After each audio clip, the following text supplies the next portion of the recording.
हाँ जी। हमारा एक टॉपिक चल रहा था पीयूष ग्रंथि। पिछली क्लास में हमने पीयूष ग्रंथि के ऊपर जो सामान्य परिचय था वो देखा था, और आज हम पीयूष ग्रंथि को आगे और डिटेल में शुरू कर रहे हैं कि जो एडेनोहाइपोफाइसिस और न्यूरोहाइपोफाइसिस जो भाग हैं वो क्या होते हैं, उनके कितने भाग होते हैं, किस भाग से कितने हार्मोन निकलते हैं और क्या क्या विशेषताएं होती है वो देखते हैं। ठीक है, तो देखिए पीयूष ग्रंथि, मैंने आप लोगों को पहले बताया था कि जो पीयूष ग्रंथि है इसके दो मुख्य भाग होते हैं। पहला भाग होता है adeno hypophysis, adeno hypophysis,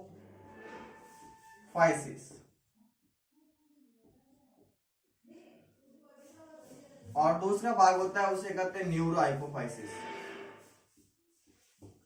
neuro hypophysis.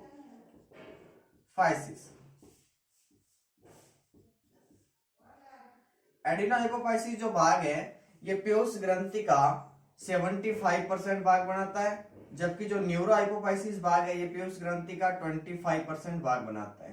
ठीक है, इसे आप हिंदी में अग्रपाली कहते हो, इसे आप पश्चपाली कहते हो। यहां तक मैंने आप लोगों को पिछली क्लास में बताया था।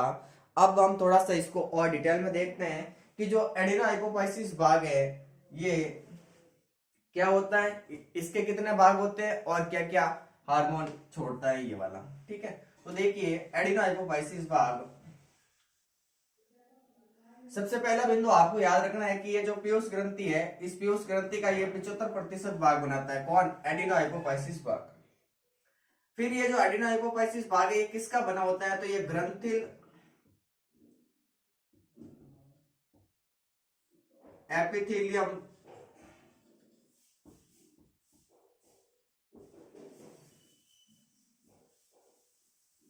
ग्रंथिल एपिथेलियम कोशिकाओं का बना होता है।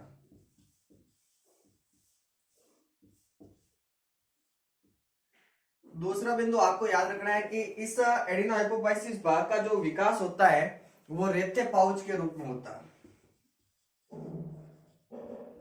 रेथेज पाउच के रूप में क्या होता है, इसका विकास होता है, डेवलपमेंट होता है।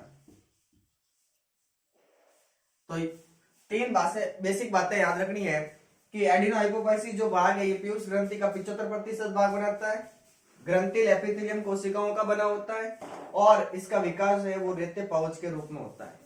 अब इस डायग्राम को आप देखिए, ये वाला पूरा भाग, ये पूरा डायग्राम तो पीयूष ग्रंथि का है, और ये वाला पूरा भाग यहां से यहां तक दिखाई दे रहा है, ये है एडिनोहाइपोफाइसिस भाग। इस एडिनोहाइपोफाइसिस भाग के तीन मुख्य भाग होते हैं। ठीक है, इसके मुख्य तीन भाग होते हैं। पहला होता है पार्स डिस्टलिस, दूसरा होता है पार्स ट्यूबरलिस, और तीसरा होता है पार्स इंटरमीडिया। ठीक है, अब इन हमको एक एक करके शुरू करते हैं।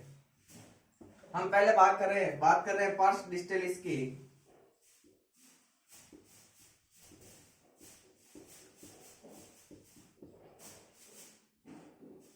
देखिए जो पार्स डिस्टलिस भाग है ये एडिनोहाइपोफाइसिस का सबसे बड़ा भाग होता है। मतलब न्यूरोहाइपोफाइसिस का जो ये पार्स नर्वोसा भाग है, या इनफंडिबुलम ग्रंथ है, या मध्य एमिनेंस है, या पार्स ट्यूबरलिस है, या पार्स इंटरमीडिया, इन जितने भी भाग से इन सब भागों के अंदर सबसे बड़ा भाग होता है पार्स डिस्टलिस का। ठीक है, तो पार्स डिस्टलिस सबसे बड़ा भाग होता है। पहला बिंदु आपको ये याद रखना, सबसे बड़ा भाग होता है, और इस भाग से ही मोस्टली सबसे ज्यादा हार्मोन निकलते हैं। कितने हार्मोन निकलते हैं, तो इस पार्स डिस्टलिस भाग से लगभग 6 हार्मोन निकलते हैं। कितने हार्मोन निकलते हैं? 6 हार्मोन। ठीक है, ये भाग हो गया पार्स डिस्टलिस। इसके बाद में हम बात कर रहे हैं पार्स ट्यूबरलिस भाग की। ठीक है, देखिए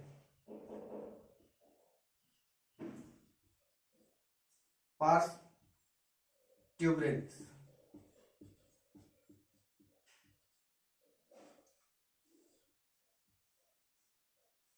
जो पार्स ट्यूबरलिस भाग है ये क्या है, तो देखो पार्स ट्यूबरलिस भाग ये इनफंडिबुलम है, यहाँ पर इस इनफंडिबुलर को घेरे हुए कॉलर के रूप में होता है, कॉलर के रूप में। ठीक है, और मनुष्य के अंदर जो ये पार्स ट्यूबरलिस भाग है ये अस्पष्ट होता है। देखो पहला तो ये इनफंडिबुलर को घेरे हुए, इनफंडिबुलर को घेरे हुए कॉलर के रूप में पाया जाता है, और जो मनुष्य है उस मनुष्य के अंदर ये वाला भाग अस्पष्ट होता है। मनुष्य के अंदर पार्स ट्यूबरलिस भाग अस्पष्ट होता है और इस भाग से कोई भी हार्मोन नहीं निकलता है।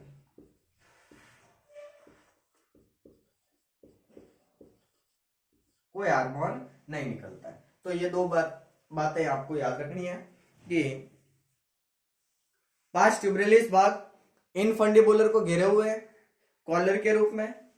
मनुष्य के अंदर यह अस्पष्ट होता है और इससे कोई भी हार्मोन नहीं निकलता है। फिर हम बात करेंगे तीसरे भाग जिसका नाम है पार्स इंटरमीडिया। तो यहां तक आप नोट कीजिए, फिर हम शुरू करते हैं पार्स इंटरमीडिया भाग को। देखो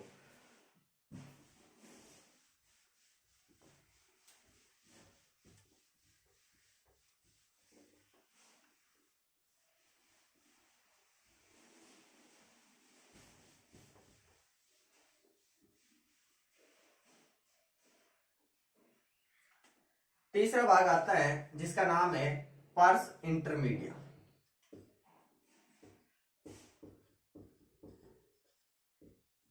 इसमें क्या क्या होता है तो देखो, ये पीयूष ग्रंथि है। पीयूष ग्रंथि की दोनों पालियां हैं, यह है न्यूरोहाइपोफाइसिस और यह है एडिनोहाइपोफाइसिस। इन दोनों पालियों के बीच में ये वाला भाग होता है पार्स इंटरमीडिया का। ठीक है, तो दोनों पालियों के बीच में स्थित होता है। पहला बिंदु आपको ये याद रखना है कि पीयूष ग्रंथि की जो दोनों पालियां हैं, दोनों लोब्स है, दोनों जो पिंड है उनके बीच में स्थित होता है। दोनों पालियों के बीच में, दोनों पालियों के बीच में स्थित होता है। पहला बिंदु तो ये याद रखना। मनुष्य के अंदर ये वाला भाग होता है ना पार्स इंटरमीडिया, ये अल्प विकसित होता है। अल्प विकसित होता है किसके अंदर? मनुष्य के अंदर। तीसरा भाग आता है इसमें कि बिंदु पार्स इंटरमीडिया भाग है, ये ब्लू व्हेल मछली, इनके अंदर ये अनुपस्थित होता है, एब्सेंट होता है, अनुपस्थित होता है। ठीक है, ये बात इंपॉर्टेंट है। और इस भाग से एक हार्मोन निकलता है। कितना हार्मोन निकलता है? एक हार्मोन निकलता है। कौन सा हार्मोन निकलता है? इसका नाम साथ में याद रखना है, MSH, मेलेनोसाइट स्टिमुलेटिंग हार्मोन। ये छोड़ता है पार्स इंटरमीडिया भाग। पूरा नाम लिखना चाहो तो लिख लो, मेलेनोसाइट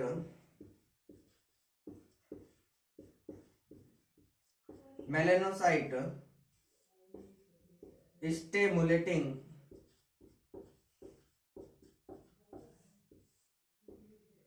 हार्मोन। ठीक है, तो ये बातें आपको पार्स इंटरमीडिया भाग में याद रखनी है। क्या क्या याद रखनी है? कि जो पार्स इंटरमीडिया भाग है ये दोनों पालियों के बीच में स्थित होता है।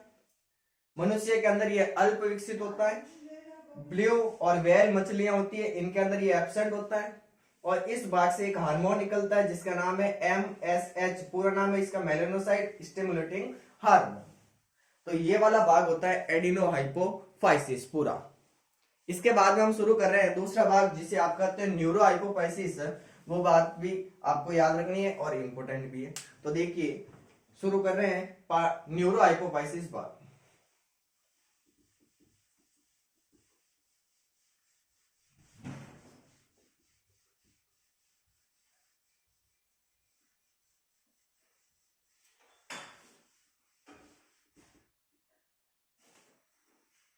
पीयूष ग्रंथि का जो दूसरा भाग है उसका नाम है न्यूरोहाइपोफाइसिस, या जिसे आप पश्चपाली कहते हो हिंदी में, वो वाला। पहला बिंदु तो वो है कि एडिनोहाइपोफाइसिस पीयूष ग्रंथि का 75% भाग बनाता है, तो पीछे बचा 25% भाग कौन बनाएगा? न्यूरोहाइपोफाइसिस। और जिस प्रकार से एडिनोहाइपोफाइसिस के 3 भाग थे, उसी प्रकार इस न्यूरोहाइपोफाइसिस के भी 3 भाग होते हैं। पहला होता है पार्स नर्वोसा, दूसरा होता है इनफंडिबुलम ग्रंथ और तीसरा होता है मध्य एमिनेंस। ठीक है, क्या क्या कह रहा हूं मैं? इसके भी 3 भाग है, पार्स नर्वोसा, इनफंडिबुलम ग्रंथ और मध्य एमिनेंस। ठीक है, अब आगे की बात करें तो इस भाग में क्या होता है कि इसमें न्यूरॉन के एक्सॉन पाए जाते हैं। न्यूरॉन के क्या भाग पाए जाते हैं? एक्सॉन पाए जाते हैं।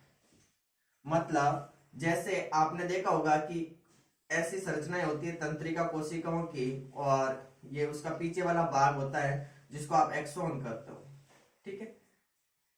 तो इसमें ये एक्सॉन पाए जाते हैं, न्यूरॉन के क्या पाए जाते हैं? एक्सॉन। और इसमें कुछ वसा वाली कोशिकाएं पाई जाती है, वसा युक्त कोशिकाएं, फैटी सेल पाई जाती है। उन वसा कोशिकाओं को पिट्यूसाइट कहते हैं। इसमें वसा युक्त कोशिकाएं पाई जाती है, वसा युक्त कोशिकाएं पाई जाती है जिसको पिट्यूसाइट कहते हैं, ठीक है। अब दूसरी इंपॉर्टेंट बात आती है कि ये जो न्यूरो हाइपोफाइसिस भाग है, ये हाइपोथैलेमस से दो हार्मोन निकलते हैं, ऑक्सीटोसिन और वैसोप्रेसिन। उनका ये संग्रहण करता है। कैसे? तो देखिए, आप कह रहे हो कि इसमें न्यूरॉन के एक्सॉन पाए जाते हैं, जैसे ये रहा न्यूरॉन का एक्सॉन भाग, ठीक है, कुछ इस प्रकार से।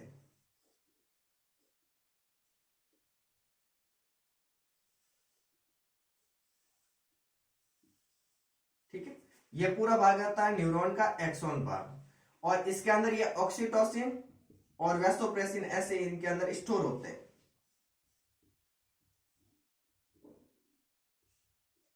गोल गोल पुट्टिकाएं होती हैं, ये गोल पुट्टिकाएं हो गई, गोल पुट्टिकाएं,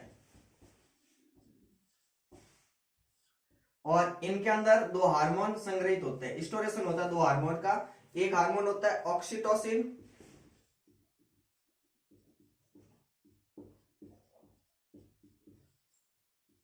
और एक हार्मोन होता है वैसोप्रेसिन।